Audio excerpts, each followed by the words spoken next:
In her eyes tonight, there's a glow tonight. They're so bright, they could light Fontainebleau tonight. She's so gracious, so vivacious. Oh. Blessed little hunt. Listen to the call.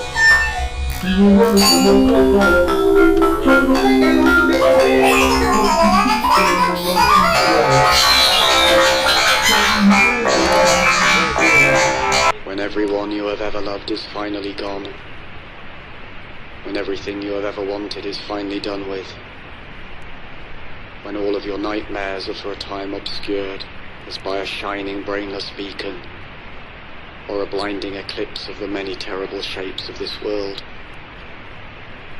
when you are calm and joyful and finally entirely alone, then in a great new darkness you will finally execute your special plan.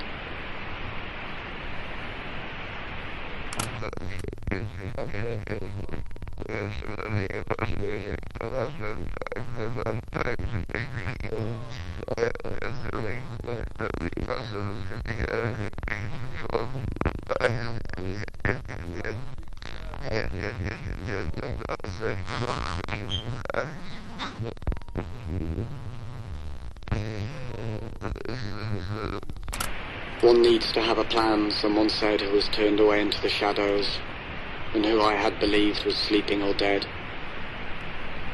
Imagine, he said, all the flesh that is eaten, the teeth tearing into it, the tongue tasting its savour, and the hunger for that taste.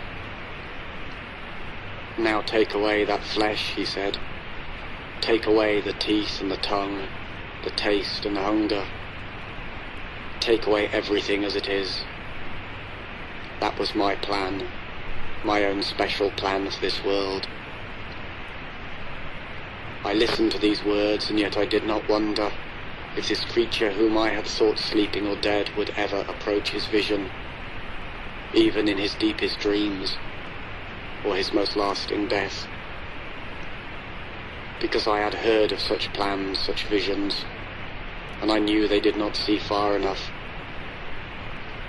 That what was demanded in the way of a plan needed to go beyond tongue and teeth and hunger and flesh, beyond the bones and the very dust of bones and the wind that would come to blow the dust away. And so I began to envision a darkness that was long before the dark of night, and a strangely shining light that owed nothing to the light of day.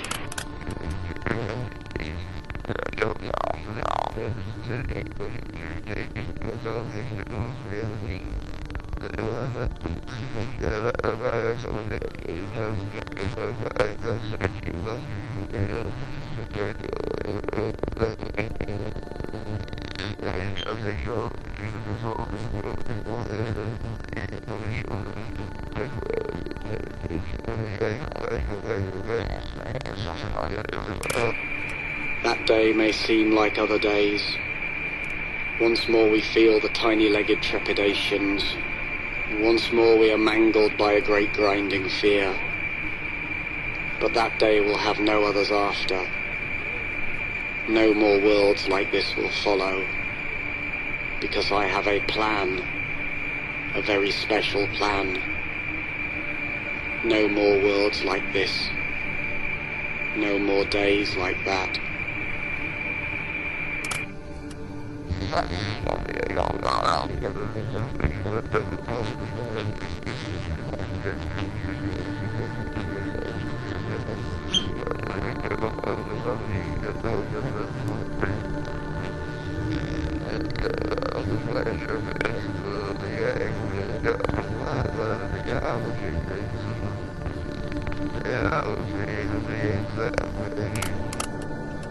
There are but 4 ways to die, a sardonic spirit might have said to me. There is dying that occurs relatively suddenly. There is dying that occurs relatively gradually. There is dying that occurs relatively painlessly. There is the death that is full of pain.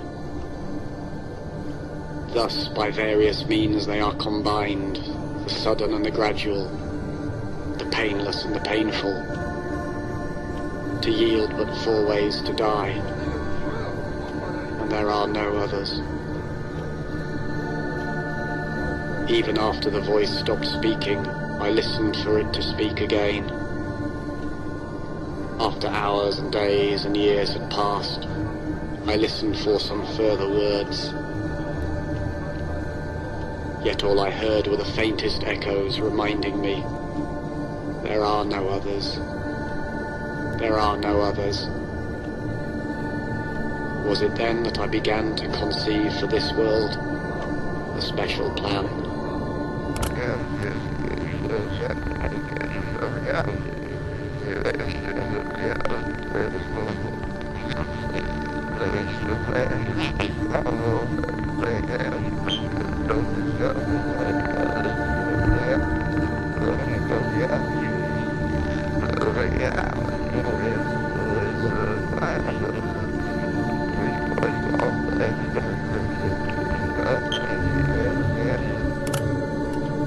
There are no means for escaping this world.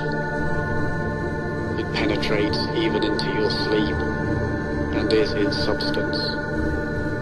You are caught in your own dreaming, where there is no space, and are held forever where there is no time. You can do nothing you are not told to do. There is no hope for escape from this dream that was never yours. The very words you speak are only its very words, and you talk like a traitor under its incessant torture.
It was the voice of someone who was waiting in the shadows, who was looking at the moon and waiting for me to turn the corner and enter a narrow street and stand with him in the dull glaze of moonlight. Then he said to me, he whispered, that my plan was misconceived, that my special plan for this world was a terrible mistake, because, he said, there is nothing to do, and there is nowhere to go, there is nothing to be, and there is no one to know. Your plan is a mistake, he repeated. This world is a mistake, I replied.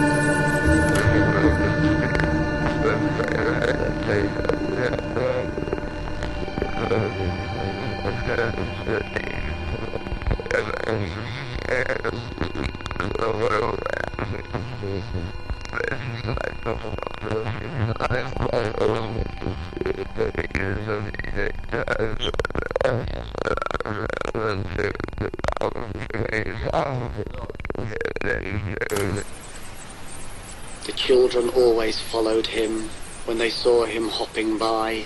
A funny walk, a funny man, a funny, funny, funny man.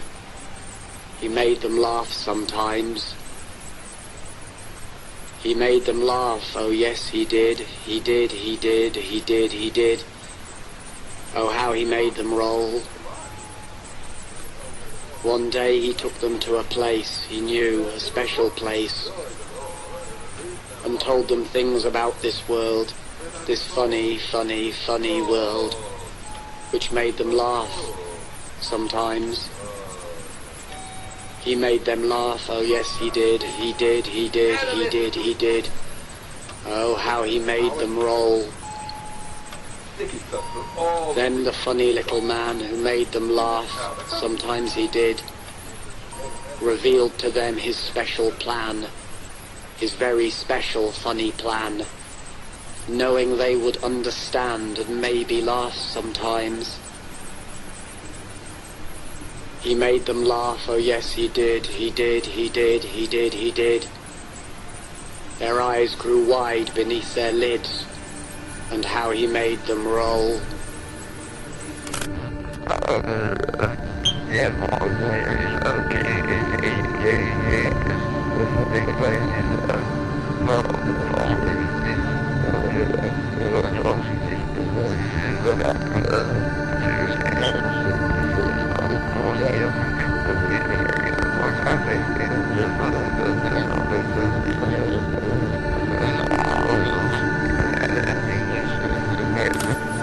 I first learned the facts from a lunatic in a dark and quiet room that smelled of stale time and space. There are no people, nothing at all like that. The human phenomenon is but the sum of densely coiled layers of illusion, each of which winds itself upon the supreme insanity that there are persons of any kind, when all there can be is mindless mirrors, laughing and screaming as they parade about in an endless dream.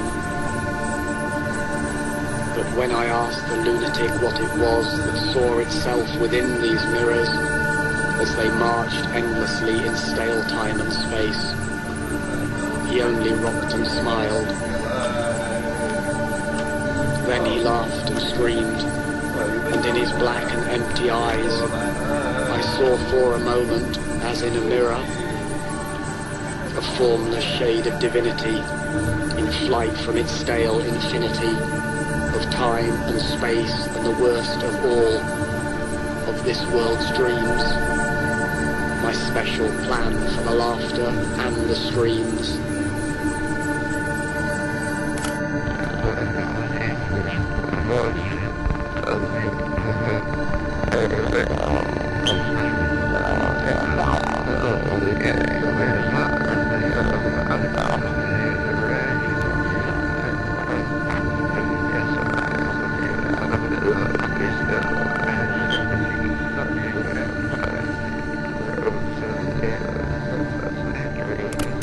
We went to see some little show that was staged in an old shed past the edge of town, and in its beginnings all seemed well.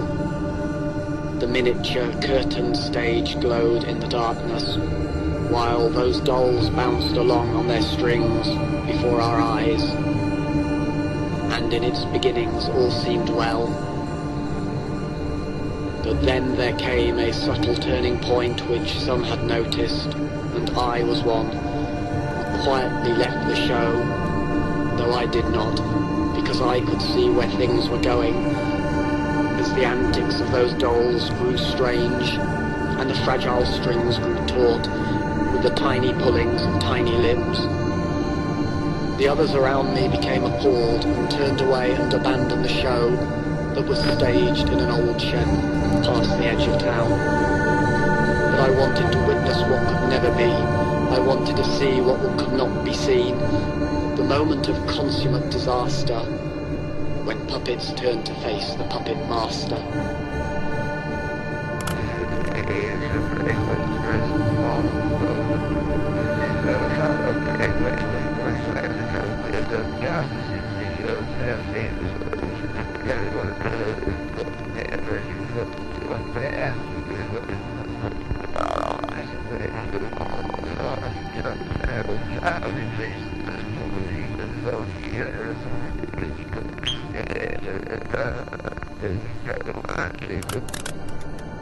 It was twilight, and I stood in the greyish haze of a vast, empty building, when the silence was enriched by a reverberant voice.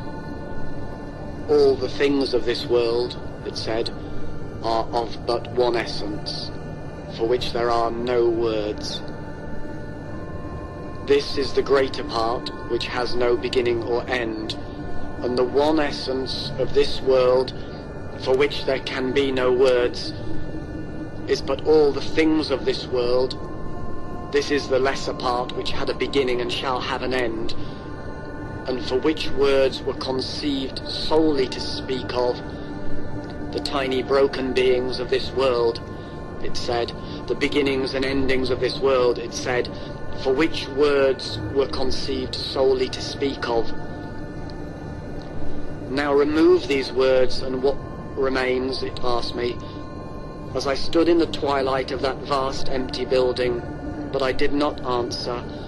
The question echoed over and over, but I remained silent until the echoes died. And as twilight passed into evening, I felt my special plan, for which there are no words, moving towards a greater darkness.